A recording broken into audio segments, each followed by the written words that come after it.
Hora de conversar com o Rodrigo Orengo, direto de Brasília. Como prevíamos, veio do TSE uma resposta um pouquinho mais polpuda do que as meras notas de repúdio. O TSE vai investigar o presidente Jair Bolsonaro pelos sistemáticos ataques ao sistema eleitoral.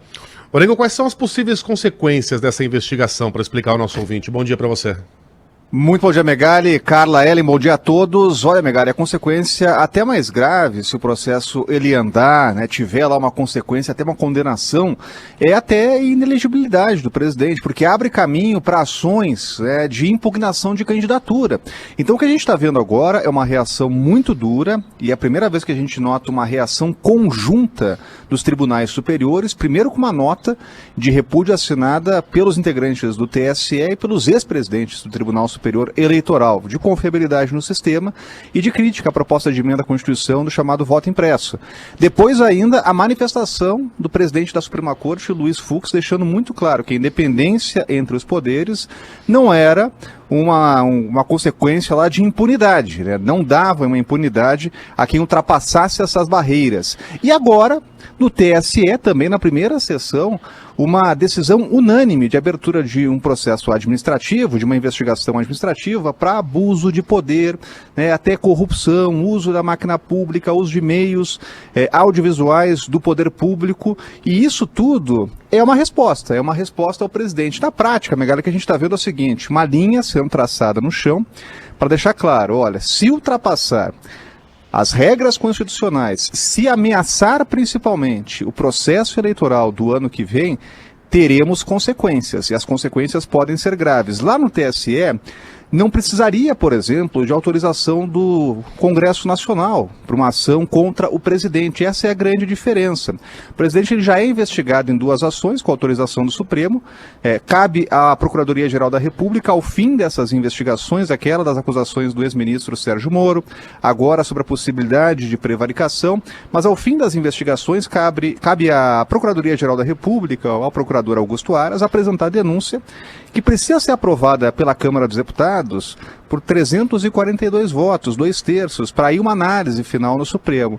Essa ação no TSE, ela não precisa do mundo político, né? Então, é uma clara sinalização ao presidente que há limites, né? Num regime presidencial, o presidente pode muito, mas não pode tudo, e não pode ameaçar um processo eleitoral. Agora, a grande questão, Megali, é o seguinte, enquanto o clima ele fica mais tenso, mais tensionado, há sempre os bombeiros, aquelas pessoas, os aliados do governo que tentam ali, de alguma forma, distensionar.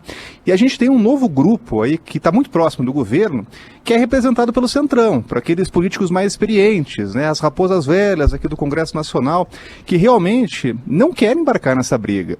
O que eles querem é ações pragmáticas, práticas, no momento que a gente sabe que é de crise, e que há uma janela de oportunidade aí fundamental até o fim do ano, de votações importantes. Ontem mesmo, enquanto o presidente estava nessa briga, aí tinham ministros articulando, inclusive conversando com membros de outros poderes, para aprovar lá o reajuste do Bolsa Família. É isso que os parlamentares querem neste momento. Não querem entrar nessa briga aí com poderes sobre eleições, querem ações práticas. Então, pressionando o governo a mudar esse rumo, né, dar uma distensionada e focar no que mais interessa agora, que não é a proposta de emenda à Constituição do voto impresso, mas é a reforma administrativa, reforma tributária, privatização dos Correios. É uma pauta muito extensa que acaba perdendo um pouco ali a prioridade nessa briga que a gente está vendo aqui em Brasília. Agora, seria oportuno, inclusive, aquela reunião do presidente da Supremo, Luiz Fux, presidente da Câmara, do Senado, do presidente da República, para tentar achar aí pelo menos alguns pontos de diálogo para tentar acalmar um pouco o clima, porque tem muito trabalho ainda pela frente, viu, Megali?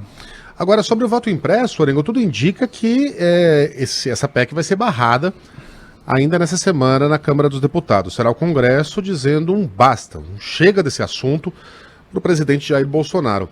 A partir de então, Bolsonaro não teria mais alternativa, se quisesse manter nessa cruzada maluca pelo voto impresso, que não fosse atacar o Congresso, no momento em que ele loteou o governo a favor do Centrão e está em busca de governabilidade. Que alternativas restariam a Bolsonaro para manter esse discurso contra o atual sistema de votação? Não há alternativa, viu, Megali? Até porque qualquer mudança no processo eleitoral precisa ser feita e votada, aprovada no Congresso Nacional um ano antes da eleição. O prazo é muito curto. O próprio presidente da Câmara, Arthur Lira, está dizendo o seguinte, olha, na visão dele, essa matéria não tem viabilidade política, ela não deve nem chegar ao plenário, e mesmo se passar pela comissão especial, se reverter essa tendência, e é muito difícil que isso aconteça, mas teria que ser aprovada em 2 turnos na Câmara e no Senado, é PEC, a proposta de emenda à Constituição, 3/5, é algo muito difícil, realmente. O que o presidente está apontando e atacando é realmente a participação do presidente do TSE no que ele chama ali de uma articulação ou de uma pressão direta em relação ao Congresso Nacional. Por enquanto, o presidente está levando livre aí a posição dos parlamentares. Mas o que a gente vê na prática é que tem 11 partidos já que se manifestaram contra essa matéria. E a gente tem uma defesa só realmente daquela ala mais fiel ao presidente. Então, politicamente, hoje não há viabilidade, a não ser que mude esse cenário, consigam reverter votos. Os próprios partidos mudaram integrantes dessa comissão, tiraram lá parlamentares que eram favoráveis à matéria, colocaram parlamentares mais alinhados às posturas dos partidos, então contra essa proposta.